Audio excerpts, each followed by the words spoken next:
हमने क्या देखा, क्लास 12 का पहला चैप्टर था जिसमें इंट्रोडक्शन ऑफ चार्ज कि चार्ज का कॉन्सेप्ट क्या है, कहाँ से चार्ज आता है, किस तरह से चार्जेस बॉडी में इंटरेक्ट करते हैं, और नेचर ऑफ चार्जेस के बारे में पढ़ा, उनके यूनिट्स के बारे में पढ़ा। इसमें थोड़ा सा और आगे जाएंगे नेक्स्ट लेवल पर, और वो है कि चार्ज की वजह से क्या होता है एनवायरनमेंट में, किस तरह से चार्ज एनवायरनमेंट को इफेक्ट करता है। फील्ड है वो क्या है, तो चार्ज एंड इलेक्ट्रिक फील्ड।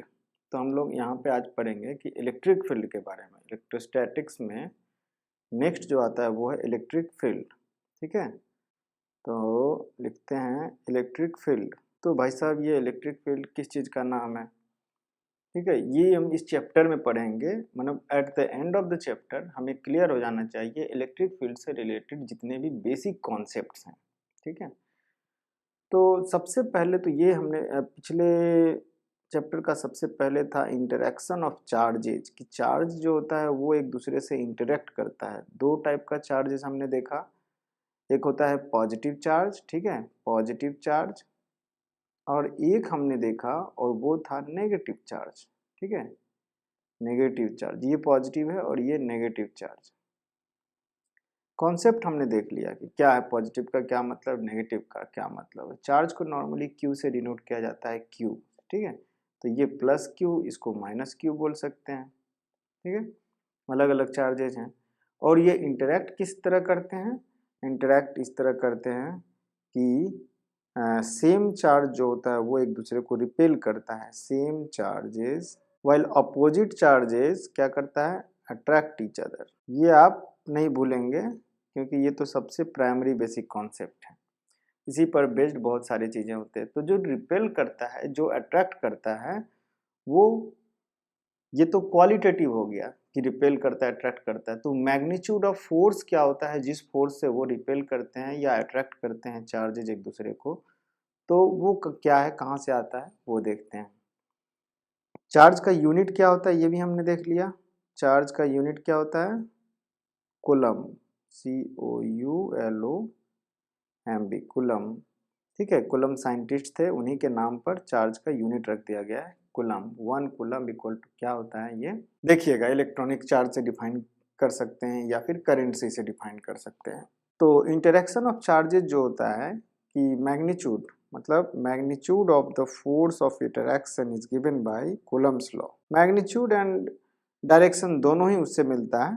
फिलहाल हम मैग्नीट्यूड लिखते हैं, magnitude of force of interaction is govern by Coulomb's law. तो ये जो कॉन्सेप्ट है हमारे मैग्नीट्यूड ऑफ कूलम्स लॉ, तो कूलम्स लॉ क्या होता है अब वो देखते हैं। पॉइंट चार्जेस के लिए हम लोग डिस्कस करेंगे Coulomb's law for point charges. ठीक है, सपोज कीजिए कि आपके पास दो पॉइंट चार्जेस है, एक यहाँ पर प्लस क्यू है और एक यहाँ पर माइनस क्यू, दूसरा क्यू डैश ले लेते हैं। ठीक है, या क्यू डैश नहीं, Q1 Q2 लेते हैं, Q1 है ये Q2 है, अलग अलग चार्ज का मैग्नीट्यूड है, और इनके बीच का सपोज कीजिए कुछ डिस्टेंस होगा।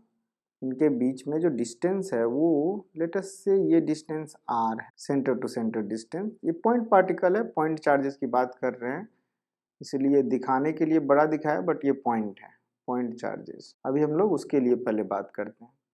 तो P एंड Q 2 पॉइंट्स है, दोनों पर चार्जेज हैं, एक Q1 और एक Q2, उनके बीच का डिस्टेंस d है, और दोनों चार्जेस में से कुछ भी हम लोग लिखेंगे, plus plus, plus minus, minus minus, कुछ भी हो सकता है। तो अकॉर्डिंग टू कूलम, जो साइंटिस्ट थे, जो कूलम्स लॉ में बताने जा रहा हूँ, तो अकॉर्डिंग टू कूलम उन्होंने क्या बोला था कि ये जो इंटरेक्टिंग फोर्सेस होगा, अभी क्या है दोनों प्लस प्लस हैं, तो Q2 की वजह से, मतलब इसकी वजह से इस पर जो चार्ज होगा, क्योंकि ये रिपल्सन चार्ज होगा, ठीक है, तो इसको इस तरह से करेगा, और इसकी वजह से Q2 पर जो चार्ज होगा वो भी रिपल्सिव होगा, तो इस तरह से होगा। ठीक है, तो हम लोग क्या करते हैं ना कि चार्जेस का इस तरह से दिखाते हैं, इस पर फोर्स इस तरह लग रहा है F, और इस तरफ इस पर भी फोर्स लग रहा है इस तरह F, लेकिन इनका नाम हम लोग इस तरह से देते हैं, ये है F2 ड्यू टू 1 और ये है F1 ड्यू टू 2। ठीक है, तो F1 2 हो गया, क्या हो गया, force on 1 due to 2, Q2, Q1 Q2, Q1 ये Q2 की वजह से। इसी तरह से F21 जो हो गया मैग्नीट्यूड में डायरेक्शन के साथ, ये हो जाएगा आपका force on Q2 due to Q1। Clear हो गया? तो इस पर वेक्टर साइन दे देते हैं, ठीक है, डायरेक्शन भी इसमें हो गया, और r distance between Q1 and Q2 है।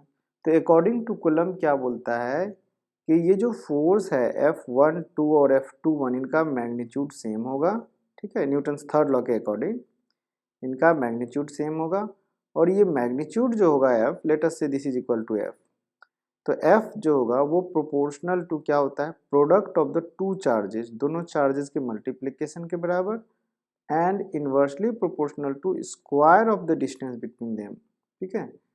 ये क्या है, कूलम्स लॉ है, ये दो है, और इन दोनों को अगर हम लोग कंबाइन करते हैं, combining these two together, epsilon zero या नॉट, एप्सिलॉन नॉट, ठीक है। तो एप्सिलॉन नॉट पढ़े हम लोग, पढ़ने के लिए ये रीड करते हैं ऐसे एप्सिलॉन नॉट। तो एप्सिलॉन नॉट को बोला जाता है permittivity of free space, zero है इसलिए ये फ्री स्पेस का, अगर केवल एप्सिलॉन रखेंगे तो वो मीडियम का होगा। तो इसको कहा जाता है परमिटिविटी ऑफ फ्री स्पेस या एयर। अगर एयर के जगह पे कोई और मीडियम हो तो सिंपली एप्सिलॉन लिखेंगे, एप्सिलॉन, और वो हो जाएगा परमिटिविटी ऑफ मीडियम। क्लियर है?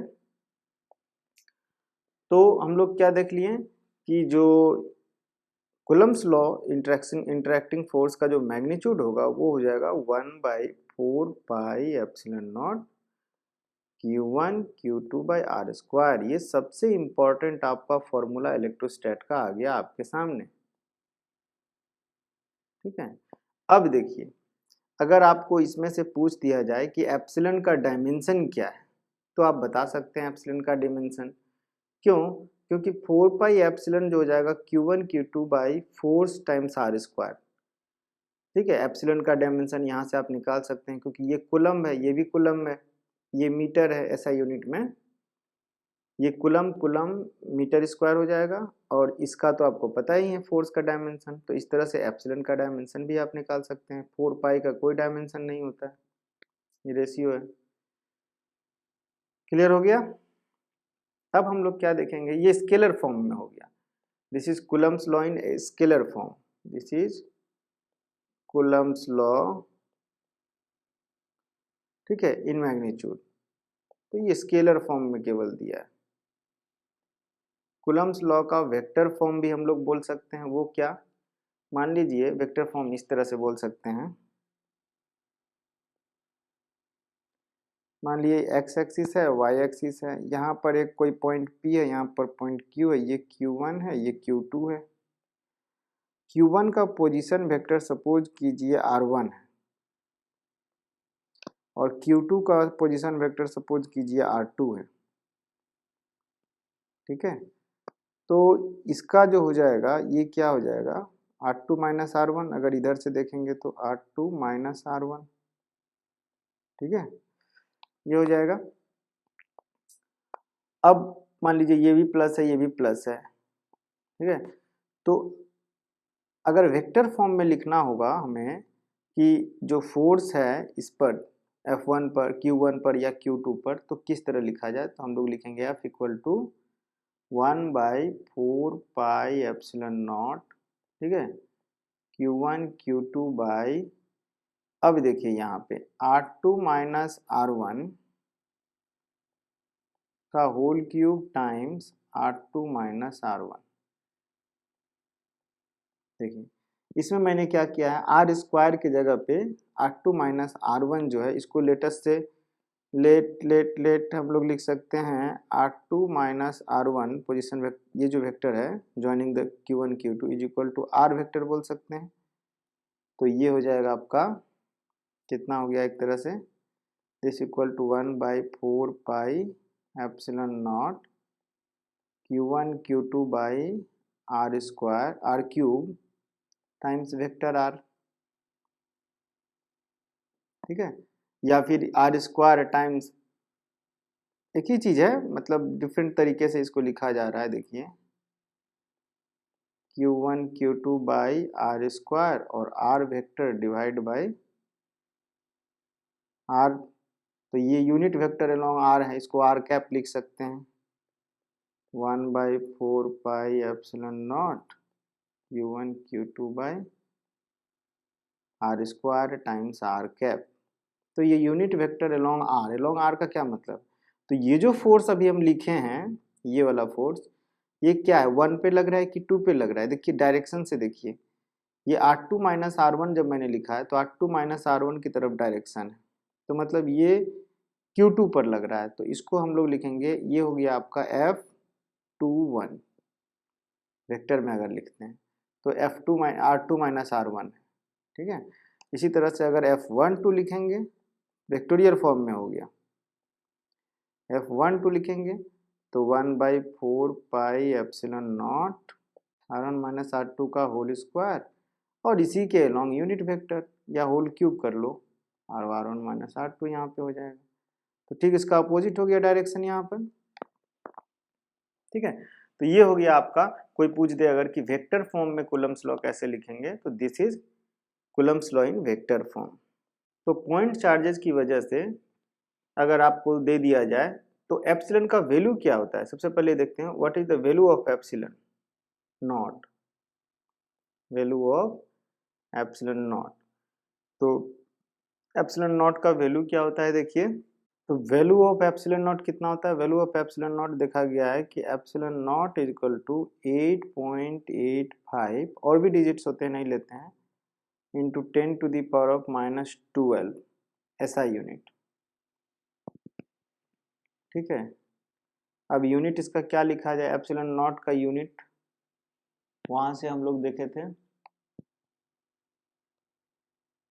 वैसे तो फैराड पर मीटर होता है, एफ पर मीटर लिखा जाता है, फैराड पर मीटर, फैराड कैपेसिटेंस का यूनिट है, कैपेसिटर का यूनिट है, लेकिन ऐसा यूनिट में अगर आप इसको लिखना चाहते हैं तो एप्सिलॉन नॉट का देख लीजिए क्या होगा, एप्सिलॉन नॉट का हो जाएगा आपका Q1 Q2 by R square times force,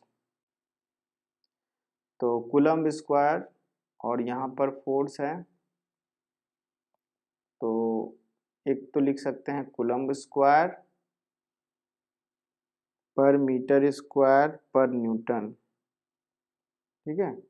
value of 1/4 pi epsilon not जो है वो ज़्यादा इंपॉर्टेंट है, और इसका वैल्यू हो जाएगा approximately 9 into 10 to the power of 9 ऐसा यूनिट, सेम यही कर लो, न्यूटन मीटर स्क्वायर पर कूलम्ब स्क्वायर, ठीक इसी का अपोजिट हो जाएगा, जो सामने में ये जो है इसी का अपोजिट यहाँ पर हो जाएगा।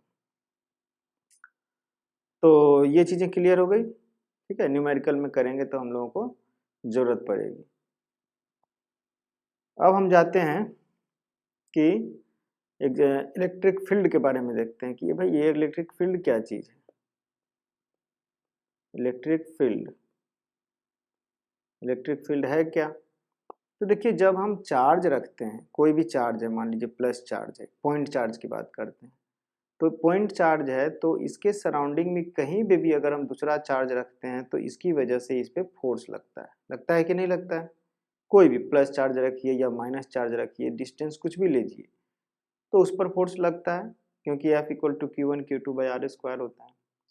तो जो सराउंडिंग में कहीं पर भी आप अगर आप चार्ज रखते हैं तो ये जो चार्ज है इसकी वजह से वो इंटरेक्शन होता है, तो इसका मतलब कि इस स्पेस में इसकी वजह से एक फील्ड है, इस चार्ज की वजह से यहाँ यहाँ यहाँ यहाँ यहाँ हर जगह क्या है, एक फील्ड है, तो इसे हम लोग कहते हैं इलेक्ट्रिक फील्ड। तो इलेक्ट्रिक फील्ड का डेफिनेशन क्या हो गया, it is a region in space where if any point charge is kept it will experience a force due to this charge, तो इसकी वजह से यहाँ पर इलेक्ट्रिक फील्ड है, ये माना जाएगा। तो भाई इलेक्ट्रिक फील्ड क्या है, इलेक्ट्रिक फील्ड का डायरेक्शन होता है, मैग्नीट्यूड होता है। तो डिफाइन कैसे करते हैं electric field, electric field intensity को डिफाइन किया जाता है। इलेक्ट्रिक फील्ड इंटेंसिटी होता है, या इलेक्ट्रिक फील्ड भी उसे कहते हैं वो होता है कि force experienced bye a unit positive charge when it is kept at a place in space. तो मान लेते हैं थोड़ी देर के लिए कि ये जो चार्ज है, यहाँ पर जो चार्ज है, मान लीजिए ये कैपिटल क्यू चार्ज है, और इसकी वजह से एट ए डिस्टेंस आर, मतलब यहाँ पर कहीं पर अगर यूनिट पॉजिटिव चार्ज रखा जाए तो वो कितना फोर्स एक्सपीरियंस करेगा, वही वही इसकी वजह से, कैपिटल क्यू की वजह से फील्ड कहलाएगा या इलेक्ट्रिक फील्ड इंटेंसिटी कहलाएगा। तो इलेक्ट्रिक फील्ड क्या हो गया, ये हो गया force experienced by a unit positive charge kept at some point at a distance r हम बोल रहे थे। ठीक है, तो हमें मान लीजिए इस चार्ज की वजह से इससे r डिस्टेंस पर, ये कोई r डिस्टेंस है यहाँ से यहाँ तक लेकर के, यहाँ मुझे इलेक्ट्रिक फील्ड चाहिए। इलेक्ट्रिक फील्ड का मतलब ये फोर्स, अगर यूनिट पॉजिटिव चार्ज को यहाँ पर लाते हैं पॉइंट चार्ज को, तो क्या होगा, तो इस पर जो फोर्स लगेगा वो तो हमें पता है कि भाई साहब, जब इस पर आप लाइएगा तो इस तरह से इस पर फोर्स लगेगा along the line joining the two points, ये जो ना, ये सेम लाइन में इस तरह से फोर्स लगेगा। तो ये जो है हमारे पास फोर्स, वो होता है F equal to 1/4 pi epsilon naught, जिसको हम लोग K भी लिख सकते हैं, capital Q small q by R square. ये Q क्या है, चार्ज है, पॉइंट चार्ज है। अगर Q इक्वल टू 1 हो तो इसी को हम लोग इलेक्ट्रिक फोर्स नहीं बोल करके इलेक्ट्रिक फील्ड इंटेंसिटी बोलेंगे। ठीक है, तो F बाई क्यू जो हो जाएगा, F बाई क्यू, इसी को हम लोग इलेक्ट्रिक फील्ड इंटेंसिटी बोल लेंगे, राइट। तो F बाई क्यू जो हो जाएगा, मतलब कि F बाई क्यू ये हो जाएगा K capital Q by R square, small q नीचे इधर आ गया। तो this is called electric field intensity, E is equal to K Q by R square, point charge के लिए। ये हो गया इलेक्ट्रिक फील्ड इंटेंसिटी, और इलेक्ट्रिक फील्ड ड्यू टू, दोनों चीज बोला जाता है इसको, electric field intensity due to क्या, point charge capital Q at a distance r from it. ठीक है, along radially outward direction, along radially outward direction। तो देखिए डायरेक्शन भी बहुत इंपॉर्टेंट है फील्ड का। आप पॉइंट चार्ज के लिए इलेक्ट्रिक फील्ड लिख रहे हैं, तो कोई भी अगर एक पॉइंट चार्ज है, मान लीजिए ये पॉइंट चार्ज रहा, तो इससे क्या होगा कि जब आप positive point charge, unit positive charge यहाँ ला रहे हैं, तो ये क्या लग रहा है, इस डायरेक्शन में फोर्स इस पे लग रहा है। यहाँ ला रहे हैं तो कहीं भी ले आइए, ये रेडियली आउटवर्ड ही फोर्स लगाता है पॉजिटिव चार्ज पे, क्योंकि फील्ड का डेफिनेशन है कि पॉजिटिव चार्ज लाना होगा, नेगेटिव लाने से काम नहीं चलेगा। ठीक है, इसको टेस्ट चार्ज कहा जाता है, क्योंकि टेस्ट चार्ज इसलिए कि वो इसके फील्ड को इफेक्ट नहीं करता है, ऐसा एज्यूम करके रखा जाता है, उसका वैल्यू इतना कम है कि वो इसके फील्ड को इफेक्ट नहीं करेगा, तभी तो टेस्ट कर पाएंगे। तो ये रेडियली जो है ना, कहीं भी कोई भी पॉइंट ले लीजिए, तो ये रेडियली अवे रहेगा। और इस लाइंस को, इलेक्ट्रिक फील्ड की जो डायरेक्शंस होती है, जो लाइंस होते हैं, इसे कहा जाता है इलेक्ट्रिक फील्ड लाइंस। बहुत इंपॉर्टेंस है इसका, ये लाइन ऑफ फोर्स का, कि लाइन ऑफ फोर्स का क्या इंपॉर्टेंस है। लाइन ऑफ फोर्स वो चीज है जो कि डायरेक्शन ऑफ इलेक्ट्रिक फील्ड दिखाता है किसी भी पॉइंट पर, कोई भी पॉइंट, यहाँ यहाँ यहाँ कोई भी पॉइंट ले सकते हैं आप, इस पर इस पर इस पर इस पर, हर जगह क्या है, एक डायरेक्शन बता रहा है कि यहाँ पर ऐसे है, यहाँ पर ऐसे है, यहाँ पर ऐसे है। ठीक है, तो कहीं भी अगर आपको इलेक्ट्रिक फील्ड लाइंस की बात की जाए तो वो होता है direction of electric field at that point. तो यहाँ पर पॉजिटिव पॉइंट चार्ज लाएंगे तो ये इस तरह से रिपेल होगा इसकी वजह से, तो इसलिए ये डायरेक्शन हो जाएगा फील्ड का। फील्ड के डायरेक्शन को अच्छे से समझिए। अगर ये line of force positive charge से, अगर लाइन ऑफ फोर्स की बात करें तो पॉजिटिव चार्ज से लाइन ऑफ फोर्स हमेशा रेडियली आउटवर्ड होगा, इसमें कोई कंफ्यूजन नहीं होना चाहिए। क्यों आउटवर्ड होगा, क्योंकि positive charge will experience A repulsive force. अगर नेगेटिव चार्ज है तो उसका लाइन ऑफ फोर्स कैसा होगा, किसी भी आर डिस्टेंस पे अगर देखिए पॉजिटिव चार्ज को रख के, तो वो इस तरफ आएगा, आएगा ना, ये अट्रैक्ट होगा, ये इस तरफ आएगा, तो ये रेडियली इनवर्ड हो गया, रेडियली इनवर्ड।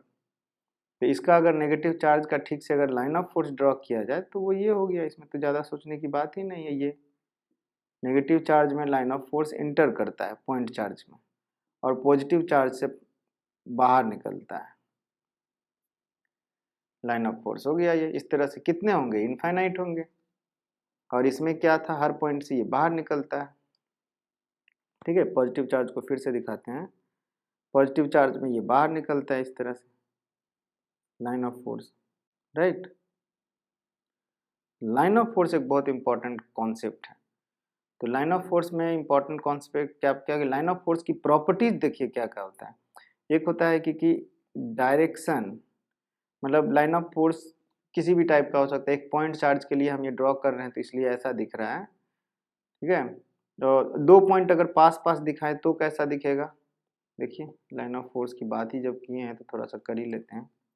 ये प्लस चार्ज है और ये माइनस चार्ज है, तो इसमें लाइन ऑफ फोर्स कैसा दिखेगा, प्लस से निकलेगा और माइनस में एंटर कर जाएगा ये, ठीक है। और ये जो है ये इस तरह से जाएगा, ठीक है। ये देखिएगा इस तरह से इसलिए जाता है कि इसको, ये सब कुछ ये है कि यूनिट पॉजिटिव चार्ज अगर रखेंगे तो वो किस पॉइंट पर किस तरह से किस डायरेक्शन में एक्सपीरियंस करेगा फोर्स, उसके हिसाब से सब बनाया गया है। सिमिलरली यहाँ पर ये एंटर कर रहा है इस तरह से,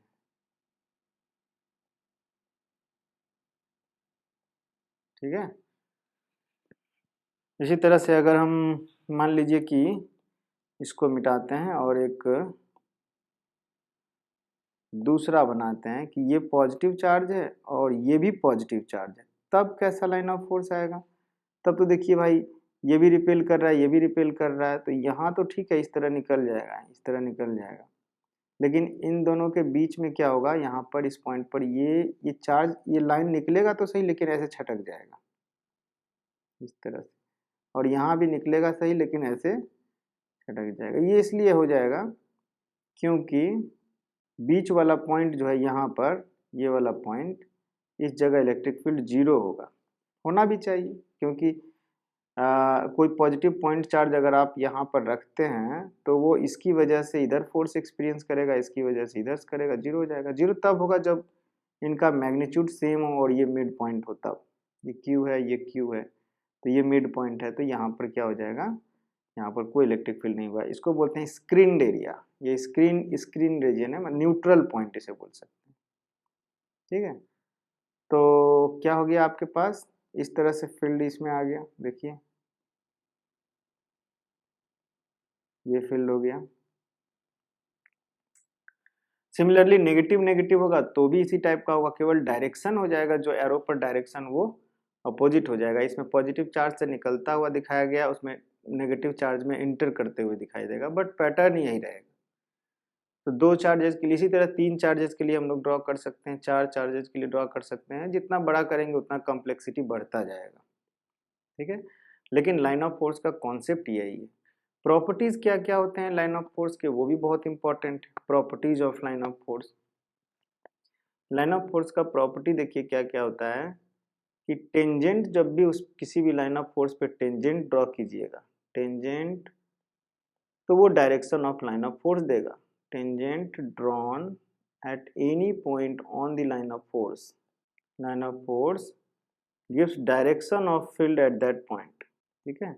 इसका क्या मतलब हुआ, इसका मतलब हुआ कि मान लीजिए हमने लिया था पॉजिटिव चार्ज और यहाँ पर लिया था नेगेटिव चार्ज, और इसको दिखाया कि इस तरह से ये इलेक्ट्रिक लाइन ऑफ फोर्सेस इस तरह से हैं, इस तरह से दिखाया था ना कि जा रहे हैं इस तरह से। सारा लाइन ऑफ फोर्स बहुत सारा नहीं दिखाते हैं ऐसे ही।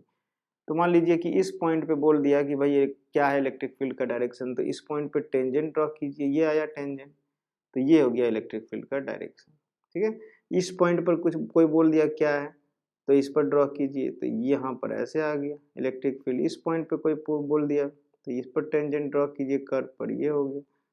तो इलेक्ट्रिक फील्ड जो है E1 है, E2 है, E3 है, सबका मैग्नीट्यूड अलग अलग हो सकता है। तो ये फर्स्ट पॉइंट हो गया। सेकेंड पॉइंट क्या है कि electric line of force never intersect each other, मतलब दो लाइन ऑफ फोर्स कभी एक दूसरे को इंटरसेक्ट नहीं करते हैं। इंटरसेक्ट करने का मतलब ये हो गया कि अगर एक लाइन ऑफ फोर्स ऐसे है, एक लाइन ऑफ फोर्स ऐसे है, इसका मतलब ये हो गया कि इस पॉइंट पर दो डायरेक्शन ऑफ इलेक्ट्रिक फील्ड तो संभव ही नहीं है ना। इलेक्ट्रिक फील्ड का तो एक ही डायरेक्शन होगा, अगर दो फील्ड हो भी तो भी उनका रिजल्टेंट मिलकर के तो एक ही आना चाहिए। तो एक पॉइंट पर दो डायरेक्शन संभव नहीं है, इसीलिए ये, ठीक है। तीसरा पॉइंट हो गया कि जहां पर डेंसर रहेगा, density of line of force जो होता है वो इंटेंसिटी को दर्शाता है। इसका क्या मतलब हुआ कि मान लीजिए कि कहीं पर लाइन ऑफ फोर्स इस तरह दिखाया गया है और यही लाइन ऑफ फोर्स आगे जा करके ऐसे हो गया है, तो ये स्ट्रॉन्गर इलेक्ट्रिक फील्ड हो गया, ये स्ट्रॉन्गर इलेक्ट्रिक फील्ड हो गया, स्ट्रॉन्गर, और ये वीकर हो गया, ठीक है। तो अगर यहाँ पर बात करते हैं इस वाले फिगर में, इसमें तो देखिए यहाँ पर ये क्या होता है, लाइन ऑफ फोर्स दूर है ज़्यादा आपस में, और यहाँ पर पास पास में है। तो इसका मतलब हो गया कि यहाँ पर जो इलेक्ट्रिक फील्ड इंटेंसिटी है एकदम चार्ज के पास में, वो स्ट्रॉन्गर है कंपेयर टू यहाँ पर जो है इलेक्ट्रिक फील्ड, ये उतना स्ट्रॉन्गर नहीं है जितना कि पास में स्ट्रॉन्गर है। तो थर्ड पॉइंट ये हो गया इलेक्ट्रिक लाइन। तो ये कुछ इंपॉर्टेंट पॉइंट्स हैं, और भी पॉइंट्स हैं, ये लैटरली एक दूसरे को हमेशा निकलते हैं। इलेक्ट्रिक लाइन ऑफ फोर्स हमेशा पॉजिटिव चार्ज से निकलते हैं और नेगेटिव चार्ज में एंटर करते हैं, ये याद रखिएगा। लाइन ऑफ फोर्स क्या होता है, ऑलवेज पॉजिटिव चार्ज से निकलते हैं और नेगेटिव चार्ज में एंटर करते हैं। फोर्थ पॉइंट लिख लीजिए, field lines, electric field lines always emerges from the कहाँ से, पॉजिटिव चार्ज, पॉजिटिव पॉइंट से इमर्ज करता है एंड एंटर इनटू नेगेटिव, ठीक है। और कुछ कुछ पॉइंट्स हो सकते हैं, ठीक है, आप नोट्स में देख लीजिए क्या क्या पॉइंट्स है, सारा लिखने की जरूरत नहीं है। तो electric line of force field, ये कॉन्सेप्ट बहुत इंपॉर्टेंट था और क्लियर हो गया। इसके बाद आपको क्या सीखना है, तो field lines always emerges from the positive charges and enter into the negative charges, ये हो गया फील्ड लाइन की प्रॉपर्टी, ठीक है। तो समराइज करते हैं अब, हम लोग क्या क्या सीखे हैं, एक एग्जांपल भी देख सकते हैं कि मान लीजिए एक एग्जांपल करते हैं, एग्जांपल्स में लेते हैं कि एक प्लस चार्ज यहाँ पर है, प्लस लेटस से 5 कूलम, ठीक है, और यहाँ पर एक लेटस से माइनस या प्लस ही लेते हैं, प्लस 8 कूलम, ठीक है। पूछ दिया गया कि इनके बीच में मतलब कहाँ पर एक चार्ज लिया जाए, ठीक है, कोई चार्ज को इनके बीच इस लाइन में कहाँ पर रखा जाए जिससे क्या होगा कि उस पर फोर्स कोई नहीं लगेगा, कोई फोर्स एक्सपीरियंस नहीं होगा, ऐसा कहाँ हो सकता है, किस जगह हो सकता है ऐसा कि उस पर कोई फोर्स ही नहीं लगे। तो इसको 3 रीजन में बांटिए आप पहले, तो ये फर्स्ट रीजन, ये सेकेंड रीजन और ये थर्ड रीजन। तो ध्यान दीजिए इस रीजन में जो होगा इसकी वजह से इधर होगा और इसकी वजह से भी इधर ही होगा, मतलब दोनों चार्ज की वजह से। और इस थर्ड रीजन में जाइए तो भी थर्ड रीजन में दोनों चार्ज की वजह से ये इलेक्ट्रिक फील्ड का डायरेक्शन इधर होगा, पॉजिटिव चार्ज है इसलिए अवे फ्रॉम रहेगा। और इस रीजन में आइए सेकेंड रीजन में, तो 5 कूलम की वजह से इधर होगा और 8 कूलम की वजह से इधर होगा, ठीक है। अब बिकॉज 5 कूलम जो है वो कम अमाउंट है, 8 कूलम ज़्यादा अमाउंट है, तो क्या होगा कि चार्ज को 5 कूलम के ज़्यादा नज़दीक रहना पड़ेगा, क्योंकि 5 कूलम अगर बीच में रखते हैं तो 5 कूलम की वजह से जो फोर्स लगेगा वो वीकर होगा और 8 कूलम की वजह से स्ट्रॉन्गर होगा, क्योंकि मैग्नीट्यूड ज़्यादा है, Q/R² होता है। तो दोनों के लिए अगर सेम R रखते हैं तो क्या होगा, ये अलग होगा। तो इसलिए मिडिल से थोड़ा सा लेफ्ट हैंड साइड की तरफ चार्ज होना चाहिए। बट हम लोग इसको न्यूमेरिकली कर सकते हैं, ठीक है। वो क्या करेंगे, न्यूमेरिकली हम लोग मान लेंगे कि लेटस से कि x डिस्टेंस पे है, ये दोनों का डिस्टेंस मान लीजिए कि कुछ दिया हुआ है r, और x डिस्टेंस पे हमने मान लिया कि चार्ज को रखना होगा, ठीक है।